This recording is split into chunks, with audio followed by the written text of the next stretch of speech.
Hello, welcome back to my channel if you're new here. My name is Mary and today's video is going to be my wrap up for the first half of February. So I don't typically do mid-month wrap ups. However, I have been reading a lot lately and I just think this will be a good way to talk about all the things that I've read and be more detailed in my descriptions of them, because when I wait till the end of the month, sometimes the things that I read at the beginning of the month don't stick out to me as strongly as they did when I first read them. It is February 15th as I am filming this, which means we are halfway through February. And so I'm going to be talking about the books that I read during the first half. I'm going to start with books that I DNF'd in the first half of February, and then I will go through the rest of the books that I read in the order in which I enjoyed them. I also have one book from January that I forgot to talk about in my January wrap up. I don't know how I missed it. I just did. So I'm going to do that after my DNFs, but before I get into the rest of the stuff that I read in February, if that makes sense. So first up, I did DNF 4 books so far this month, which is more than I DNF'd in all of January. So I have been picking up a lot of things and then just sort of not really deciding that I don't really want to read them, basically is what's happened. The first book that I DNF'd is At Dark, I Become Loathsome by Eric LaRocca. This is a horror book. Eric LaRocca is the author of Things Have Gotten Worse Since We Last Spoke, which I read last year, and to be honest with you, did not like at all. So this was me sort of giving him a second chance, and I just could not read it. It gets to a point where it's just too much for me, and I just couldn't read it anymore. So it's very gross, it's very graphic. I know this is like some people's type of thing. I've learned it's not mine, so I will not be picking up any more Eric LaRocca. I do like his writing style. I don't like the things that he writes about, so I'm not interested in reading them. The second thing that I DNF'd is Insurrecto by Gina Apostal. This was it's historical fiction, and it's told in multiple timelines, which I found a little confusing. And it's about a white woman who's a filmmaker, and then she is trying to make a film about something that happened in the Philippines when she lived there when she was a kid, I guess. And she's hired this woman who's a local to be her translator. And it just jumped timelines a lot. I wasn't really sure who was who in what timeline and why it mattered. And I didn't get very far into this one, to be honest with you, but I wasn't vibing with it. I wasn't able to really keep the storyline straight. So I just think it wasn't for me.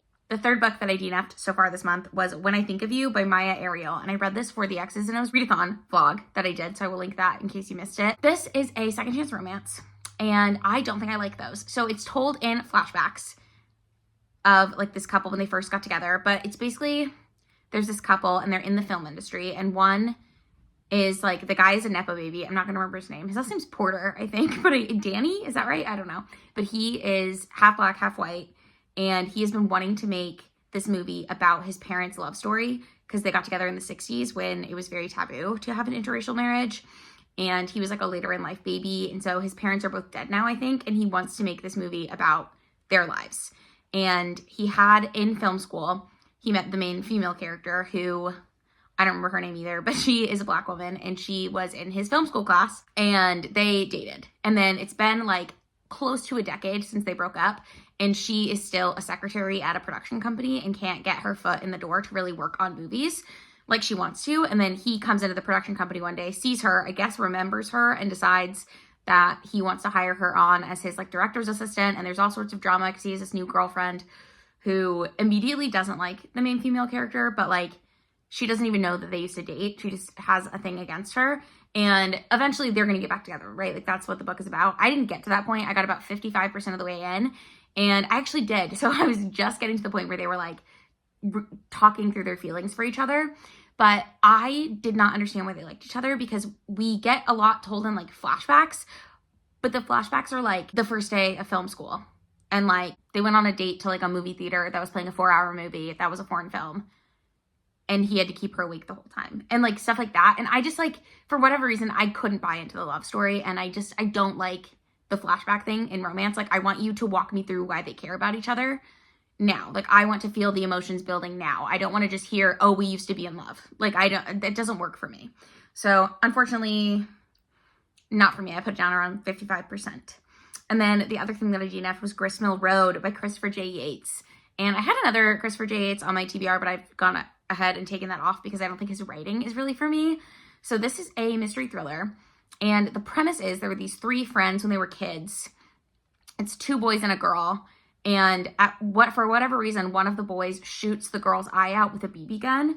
And then in the present day, the girl is married to the other boy that didn't shoot her. And she has one eye. She's a police detective. And the synopsis said that at some point she was going to get interested in what happened to her when she was a kid and go back and reinvestigate it. I did not get to that point. I was like a quarter of the way through, but like it was flashing backwards and forwards like nonstop. And then I think that there was a character that like used multiple different names or something, or these were all like 6 different characters that I was eventually going to care about, but I just didn't yet. And I could not get into this one to save my life.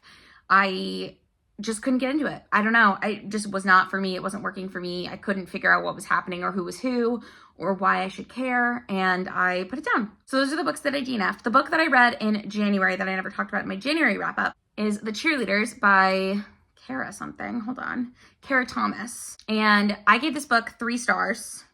3.5 stars. I gave it 3.5 stars. I might have rated it up to 4 then on Goodreads. But this is about a small town where cheerleaders don't exist anymore because like 5 years before the start of the book, there was like a cheerleader was murdered. 2 were in an accident, like a car accident, and died. And basically like all the cheerleaders in this town died in mysterious ways. And the main character, her sister was a cheerleader. And so she's trying to figure out what happened. And it's very much like, it's a YA murder mystery type thing. I've heard it comped to like Courtney Summers. And I think that's like fairly accurate. Not really in like at all what happens, but like in the tone, I guess. And like the vibe of the main characters. So I honestly wish I talked about this in January because I really truly don't have very many strong memories of it. But I did like overall think it was a good book. It wasn't like totally for me, but also feel compelled to mention this every time. I am not the target age bracket for YA. I haven't been in like probably 7 years. I think 22 is still kind of in the average, like the age bracket marketing wise. But I think if it sounds like something you would like, you might like it. I just don't have very strong feelings about it either way. Starting with 2-star reads. My lowest rated book this month was Bet on It by Jody Slaughter. I read this also for my X's and O's readathon vlog, so I will hopefully have linked that in case you missed it. But this is another like rom-com type book, and it follows Asia and Wally. And they're in this small town in South Carolina, and Asia has moved there because she used to live in DC, but she was getting really bad anxiety. And so she thought moving to a smaller town with a slower pace of life would be like good for her. And Wally is back in town. He grew up there, but he moved away, and he's back because his grandmother has broken both of her arms. And so he's going to take care of her until her arms heal, and then he's going to go back home. And I just didn't like this book, okay? So it's fine, I guess. Like their meet cute was good. I was really excited. The whole thing is that like Asia plays bingo with the grandmother. And so she meets Wally because he starts going to the bingo games to help his grandma like play bingo. And that's how they like really get to know each other. They actually technically meet before that, but doesn't matter. But Asia has really bad anxiety, which is, I just found it so unbelievable the way that certain things in this book went, which is kind of frustrating. That's one of the reasons I didn't like it. I've heard a lot of people say that their favorite thing about this book was the anxiety rep. I didn't work for me at all. I did not like it. But she and Wally had this thing where like they both admit that they have these like this attraction to each other, I guess, but they don't want to act on it unless one of them wins bingo. And so every time one of them wins at bingo, they hook up. And they would like have, the reason I'm saying the anxiety thing didn't work for me is because she would like have a panic attack trying to go inside to have dinner with her friends. And yet she would like hook up with Wally in public places where anyone could walk in on them. And I didn't understand it at all. So it just really didn't work for me. There's also the 3rd act breakup I hated in this book. Wally has a lot of like struggles with his parents, I guess. They were like drug addicts, so his grandmother raised him, and his dad is trying to get back in touch with him in part of this book. And I just didn't like it. I felt like he was very immature as a character, very emotionally stunted, and like the pacing was off too with like the whole relationship development. They went from being like hookup buddies to like being in love with each other to breaking up to being in love with each other again. And it just didn't work for me. If you liked it, I'm so happy for you. I did not. Then I gave it 2.5 stars this month. One of them was The X-Files by Jessica Joyce. This book was fine. I liked it less than other things that I've read. This is another second chance romance where the couple hasn't been together in like 10 years. But in this one, they met in high school and they were part of a group of 3. And now the other guy in their group of 3 is getting married, and both of them are the joint maid and man of honor, I guess, in that guy's wedding, or best man, best woman. I don't know. But they're like the people helping. And then a lot of disasters happen with the wedding, so they have to work together to solve them.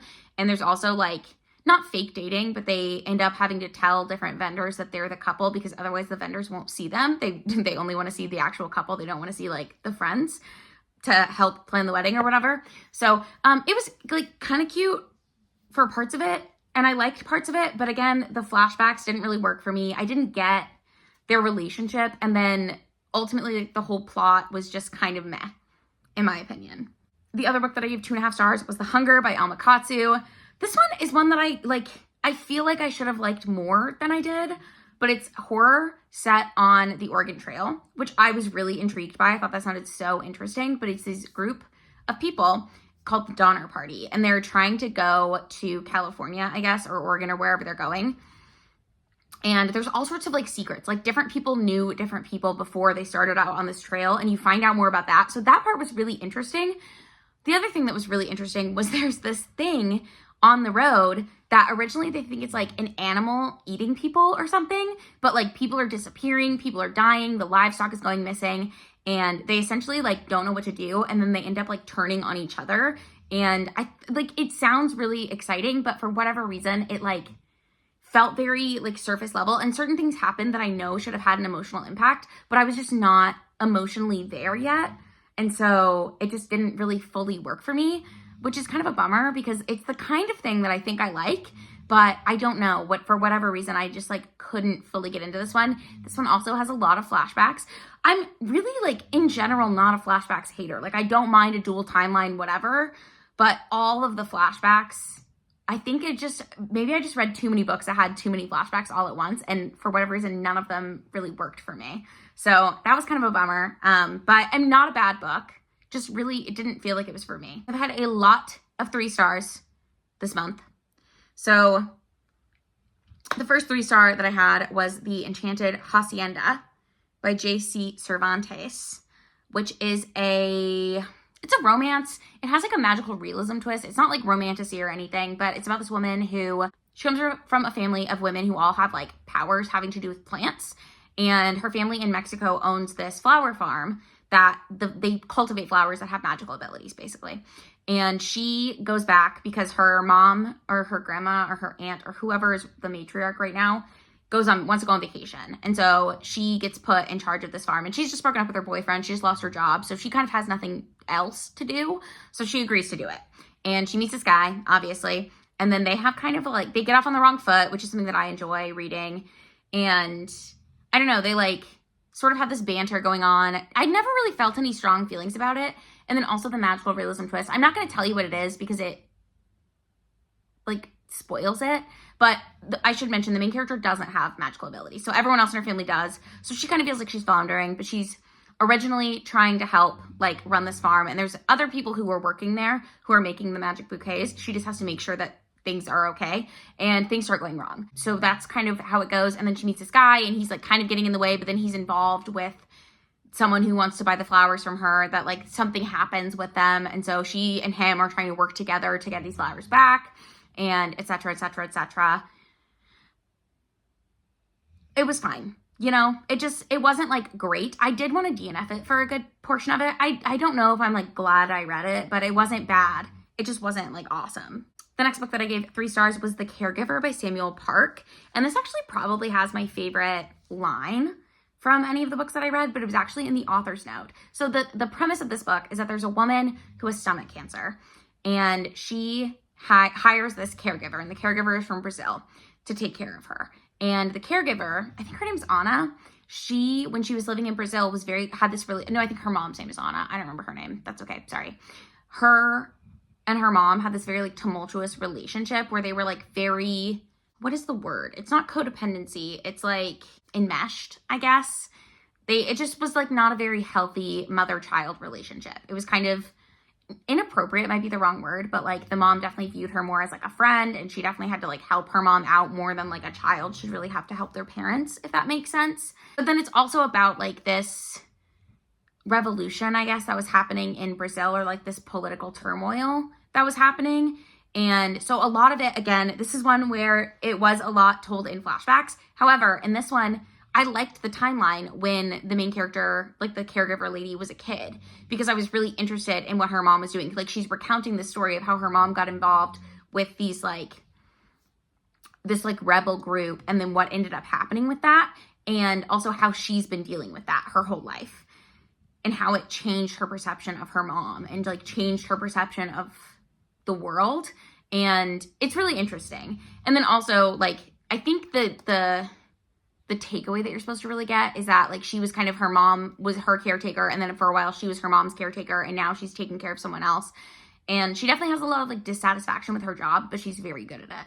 And that's like something that's talked about a lot with her, with the lady with stomach cancer that she's taking care of in the present day timeline. In the author's note, the author has the same type of cancer that the woman in the book has, like stomach cancer, which seems horrible and very painful. But he says, I wrote it down, so I'll just read it to you. He said in his author's note, "Cancer is death by promissory note." And I thought that was like crazy. I don't know, but I gave that book 3 stars because I really didn't care for the present day timeline, and I didn't really feel like they were too, like, the narratives I didn't really feel like went very well together, but I am very glad that I read it. The next book I gave 3 stars was Rafe, A Buff Male Nanny, which I also read for the X's and O's readathon vlog. So this one is about a guy who is a nanny and a single mom, and then she ends up hooking up with her nanny. And the main reason that this didn't really like fully work for me, it was definitely more like erotic romance, which I've talked about before with that Ali Hazelwood book that I read last year. Not in Love is what it was called. I couldn't remember for the longest time, but I remember now. I want there to be more like emotional connection with a couple. It doesn't even have to be slow burn, I don't think, but like I just want to feel like there's an emotional connection and not just a physical attraction. And I didn't feel that really here. Like immediately he meets her, she meets him, and they're both in their head like, oh my God, they're so hot. They're even hotter than they looked like online or whatever. And then they both admit that they think the other one's hot, and then they just agree to start hooking up, and then they're in a relationship. And I just didn't, the development wasn't there for me. So I know other people really like this book. It did not work for me, unfortunately. So c'est la vie, I guess. The next book that I gave 3 stars was Beneath the Sugar Sky by Sean McGuire. This is the 3rd book in the Wayward Children series, which is a portal fantasy series. It's YA fantasy, and it's about like kids who go into portal fantasy worlds and then end up back in the real world, have a hard time adjusting to that. And so they go to this special school called the School for Wayward Children, basically while they wait for their doors to show up again so they can leave, or it also helps them like become members of this world again. And in this one, they have to go to one of the portal fantasies of another, like a bunch of the kids go to a portal fantasy world of someone else because they're trying to help save that portal fantasy world, basically. I won't say more than that. I don't know how much of it is a spoiler, but these are cute. They're very short. Don't think I'm going to be reading more of them though, because they don't really like, I don't know what I thought they would do for me, but they don't do anything for me, unfortunately. A lot of people really love these books, and I don't really care about them. So I think that's the last one of those I'm going to read. Another book that I gave 3 stars was Fight No More by Lydia Millett. This is a short story collection, but it's one of those short story collections that I really enjoy reading where all of the characters' lives intertwine. And in this one, it's like this neighborhood in Los Angeles. So there's a real estate agent who's trying to help a divorcee sell her house. There's the teenage son of the divorcee whose house is being sold. There is the like ex-husband / father, the mistress who is like now pregnant, the mother-in-law, like the ex-husband's mom, the ex-wife has a point of view. And it's like all of these different characters, like a short story about their lives, but interconnecting with each other. I will say the latter half of the book, I much preferred to the early chapters. I really didn't like being in the teenage son's head. That was like the second story, I think. And I was reading it and I was like, I don't know about this. I don't know if I want to read this anymore. But basically what he was doing is like, when he knew the house was being shown to people, he didn't want to move. So he would just play porn really loud in his room and make everyone uncomfortable. And it worked. I was uncomfortable. But I don't know. This book had a lot of heart, but it didn't really like, it's nothing that's going to stick with me long term, unfortunately, I don't think. So did I like it? Yes. But like, will I ever really think about it again? Like, did it give me anything that's like going to really keep me up at night, or that I'm going to like be returning to, any characters, any plots, anything? Not really. So now we're going to go to 3.5-star books that I read. White Houses by Amy Bloom. This is a historical fiction book.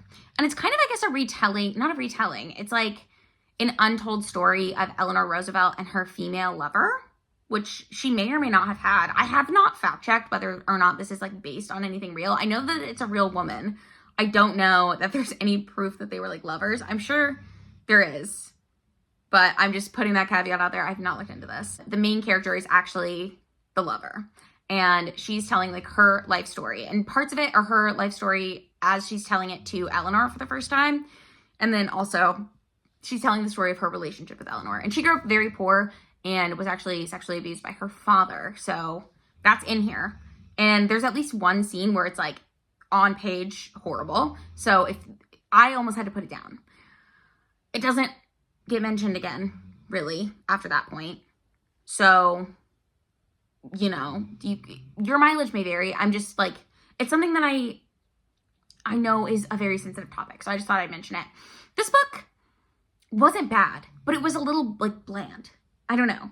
It's kind of, I listened to the audiobook. It's kind of like you're being told a story by somebody, and it was like fine. Like it was better than fine, but like I did enjoy my read of it, but I just wanted, there was nothing exciting. Like I feel like it's in theory such like an exciting topic, and it just wasn't very exciting to read. I also gave All the Water in the World by Erin Kafal 3.5 stars. This was one of the books that I was really excited to read this year, one of the new releases, and it's a like climate dystopian book about a future world where climate change and climate disasters have gotten so bad that the whole of the United States is flooding. And we start out, we're in New York City on the top floor of what used to be the Natural History Museum. And our main character is a little girl. And she is with her dad and her sister, her older sister. And then her mom has already died. And it's her dad and her older sister. The flood gets so bad that they have to like evacuate. And they're trying to find somewhere else where they can go. And it's just this story told through this little girl's eyes. And I think she's like 6 or 8 or something. Like she's very young. I really enjoyed this book. I thought it brought up a lot of really interesting like points on what might happen if things got so chaotic that they're like, there is no government, there's no rule of law. It's like every man for himself, which is, I think, is a fairly common like dystopian apocalyptic theme. But I thought this one had a pretty like realistic edge to it where like people don't trust each other. If you get sick, you die because we don't have any medicine, and like the different like power and control groups and power dynamics that happen because the girls and their dad run into other people. And I don't know. It's a very interesting exploration of that, but it also like, once again, was very much more literary and wasn't quite as like exciting. Like, do I just need genre fiction to feel fulfilled? Maybe. I don't think so, but like this was good, but I wanted more. You know what I mean? Like I don't know what exactly I wanted more of, but I wanted more of something. Another book that I gave 3.5 stars was Extasia by Claire Legrand. I really enjoyed this book. I was pleasantly surprised. This is a YA fantasy horror, I guess. And the premise is you're set in this like puritanical village where women are kind of considered like the root of all evil, which like story of our lives. But in this village, when you are like a teenager, but you haven't gotten your period yet, you can become like a saint, and they give you like, gosh, I'm not gonna remember what they are, but there's like mercy, there's amity, I don't know. There's a couple of different ones, but they're all like virtue words. Patience, silence is one, but you get these like special robes, and they actually carve something into your chest. There's like this whole thing about it. And then the townspeople can take their anger out on you during these cleansing ceremonies where basically they like beat the shit out of these girls, and it's supposed to be like this like honor thing. So our main character is one of those, and her mother like kind of went crazy and was murdered by the townspeople, like chased into the wood and murdered for like witchcraft. And so that's sort of like the background premise, and this girl starts learning more about like maybe there are witches in the woods, and she like gets involved with that. I will say this is pretty similar to another book, so I'm gonna do a read-alikes hopefully kind of soon because I've got a couple books that I've read that are like kind of similar, but keep your eyes out for that. Hopefully that'll be in the next like the coming weeks / months. I think I have 3, and I usually wait till I have 5 books, but I really enjoyed it. Like I thought it was really good. I really liked the main character. It was very like interesting, and like it did remind me of this other thing, but it was also very unique, if that makes sense. I did like the other one more, but I enjoyed this. I had a good time. The ending was, it's like a little wacky, but like in kind of a fun way. So I liked it, you know? Another book I gave 3.5 stars was The Mysterious Case of the Alperton Angels by Janice Hallett. This is a mystery, and the premise is we're following this journalist slash true crime author who is wanting to write a book about this case called the Alperton Angels. And essentially what happened in this case was there were these 3 guys, I think it's 3, who were like living together when there's also like a teenage girl and a teenage boy, and there's a baby because the teenage girl has a baby. And her name is Holly, and I don't know what the baby's name was, but nobody knows what's happened to this baby. The adult members of this group committed suicide, had like a mass suicide, and the teenagers and the baby got out. And so she's trying to track down Holly, she's trying to track down this boy, and she's trying to track down the baby for her book. And she has this kind of like rival journalist who is also trying to do the same thing. So part of it is her trying to like beat him, and also like they end up working together for parts so that they can like get the interviews that they want. And I don't know, it was good, but again, the ending I was kind of like, okay, I don't know, it got a little weird for me. I don't know how else to explain it without like actually spoiling what happens and then explaining which parts I felt weird about. But you know, it was good. It definitely kept me like very entertained. I wanted to know what was gonna happen. And also like, I like true crime stuff like that, like cults and stuff. I think that's very interesting. And I was excited to see like what might happen and like what might be, I don't know, what might have gone down. So I liked it. On to the 4-star books that I've read. Oh, I have quite a few of these as well. So the first 4-star that I gave in February was for Your Table is Ready by Michael Cecchi-Azzolina. This is a memoir about a guy who's a maitre d'? I don't know. He works in restaurants in New York City, and he works at a restaurant that won a James Beard Award, which is like a really big deal. And so he wrote this book. It's a little bit like Kitchen Confidential by Anthony Bourdain, although in my opinion, nowhere near as interesting. But maybe that's just because I already knew who Anthony Bourdain was, and he was so, I don't mean to be like, this guy's not very accomplished, but like Anthony Bourdain is like a household name. Michael Cecchi-Azzolina is not really. But it is interesting to hear like how he got into restaurant work and like the different things that happened. And like, I worked in restaurants very briefly in college, and you know, some of the stuff is not at all been my experience, but a lot of it I'm like, okay, yeah, I get that. I don't know. It was fun to read. I'm glad I read it. It was very entertaining, but it wasn't like mind-bending, crazy. I'm going to think about it every day of the rest of my life. But I do think like if you like a memoir and you like if you worked in the restaurant industry, if you're interested in the restaurant industry, if you like Food Network, if you liked that Anthony Bourdain book, I think you would like this. Another book that I gave 4 stars was The Atlas Six by Olive E. Blake. I was so hesitant to read this, and I'm so glad that I did. I've added the rest of the books in the series to my TBR, and I hopefully will be getting to them at some point. But this is a dark academia fantasy series where you're following, it's in this world where some people have magical abilities, and your magical abilities can be like tangible magic, which is called, they call it physics, or it can be like mental magic, which is called illusions. It's called the Atlas Six because there's this guy who has like a fellowship type program to train young magicians. They're not like teenagers. They're in their like early 20s. Like the youngest people are 22 and they've graduated college just recently. Hi, I'm editing this video and I can't believe I forgot to mention the fellowship is the Library of Alexandria. Like that's what they're trying to get into. Okay, so that's why they want it. I don't know if I like forgot or if I just didn't mention it, but that's the premise. So anyways, sorry, I just wanted to pop in here and let you know. But like the premise is he has all these people and there can only be 5 that get this apprenticeship. And that's how it works. It's every couple of years they do this, and it's the top 6 in the world, and they're all competing for a spot, and one of them won't get it. And so you're following these 6 different, like very talented magician magic people and trying to figure out, first of all, like why, like what they're even doing, and also like why there can only be 5 of them, and like what's going on. And when I tell you, like, something happened that I was bamboozled by, but also, like, the ending I wasn't a super big fan of. Like, it leaves off on a cliffhanger, which I kind of figured that it might, but it also, like,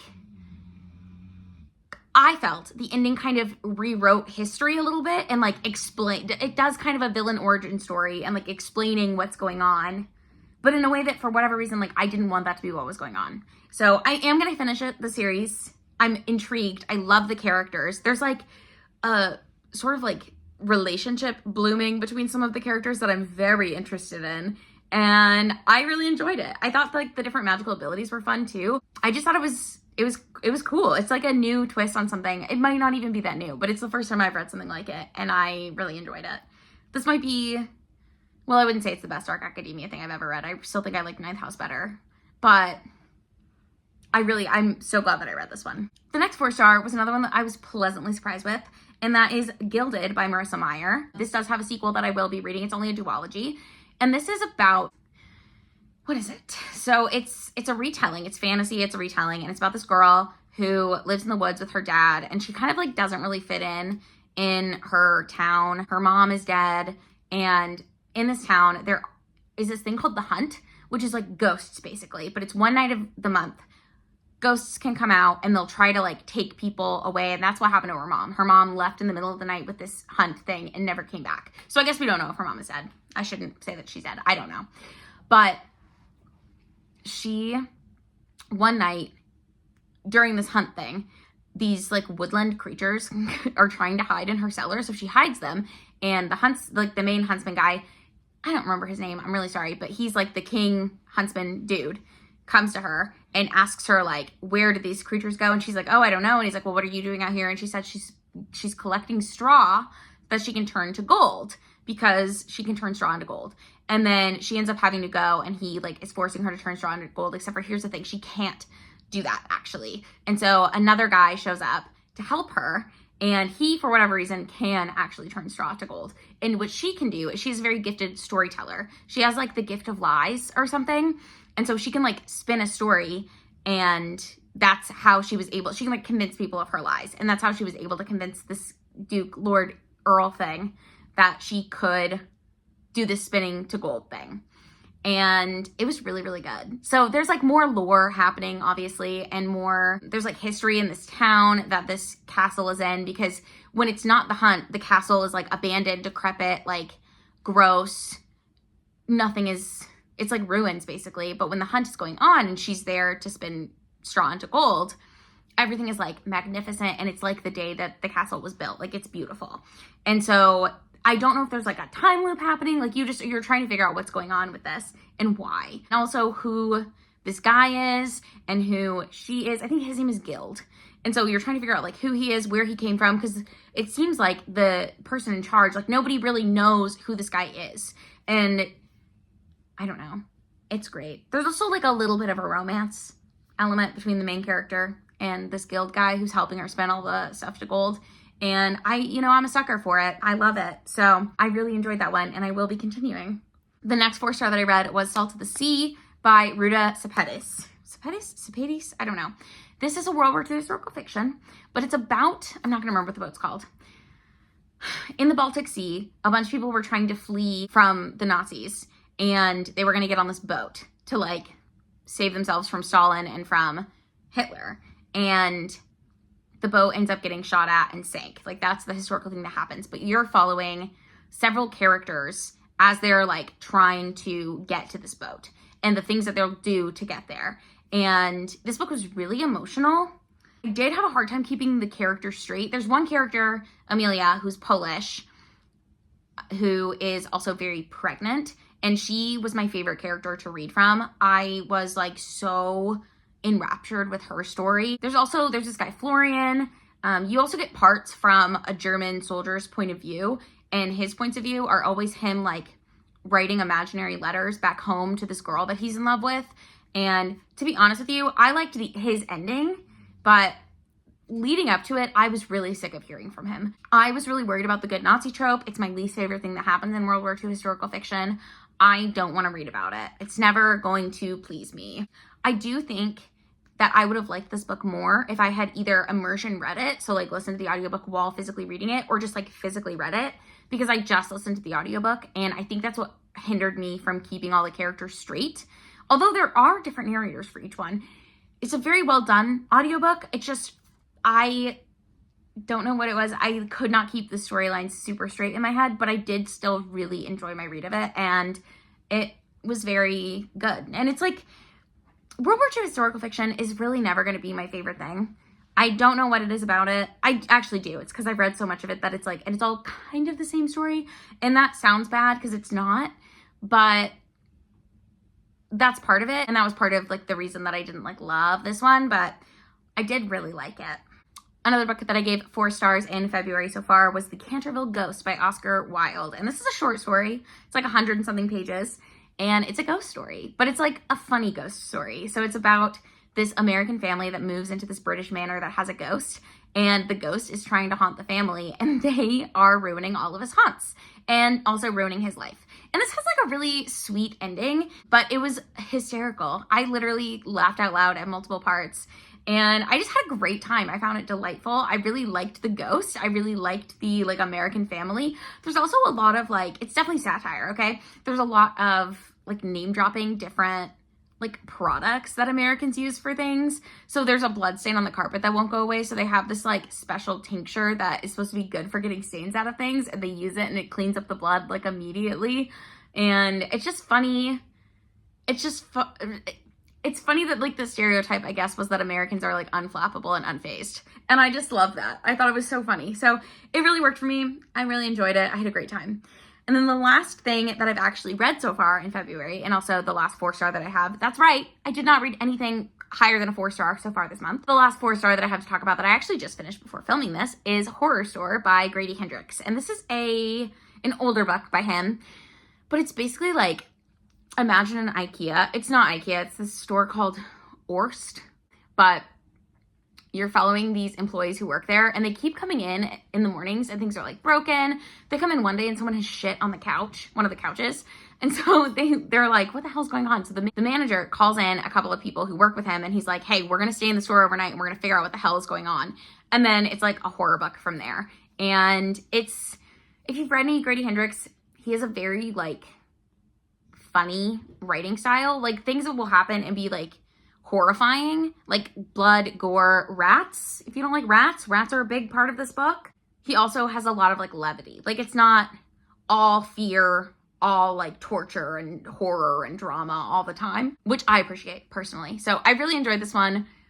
I thought it was great. It's definitely not my favorite Grady Hendrix. I think my favorite one is still How to Sell a Haunted House. I loved that book. That book really worked for me. I know a lot of people actually didn't like that one, but Chef's Kiss, I thought it was wonderful. So, but this one was really good too. You know, I really enjoyed it. I thought the like whole concept of it being like stuck in an IKEA and like getting lost in the IKEA and trying to figure out if there's like, it's haunted. I liked it. You know, it was cute. But that's it. Those are the books that I've read so far in February. I hope that I get a 5-star before the month is out. I'm lying. I actually have a reread that I read. I reread Upright Women Wanted by Sarah Gailey. This is a dystopian book where you're basically set in like a fictionalized version of the Wild West. We're following a main character who is a lesbian, but she's not allowed to be a lesbian. So it's to avoid being hung, she decides to join this group of librarians who are these women who travel from town to town and like settlement to settlement to distribute state approved materials, like reading materials and stuff to people. And she decides to join them, so she hides in their thing, and then she finds out that they're actually like rebels working with one of the rebel territories to like liberate women, gay people, trans people, etc. And it's just really fun, you know? It's kind of like a silly, goofy time, but I really enjoy it. I had a great time with it. It's my second time reading it. It's very short, and I would recommend it. Now, those are all the things that I've read so far in February. Let me know in the comments down below what you have read this month. Also, let me know if you've read any of the things that I talked about in this video and how you felt about them. If you like this video, don't forget to give it a thumbs up. And if you would like to, you can subscribe to my channel because it is free. And I do try to post 2 videos every single week, and I will see you in the next one. Bye!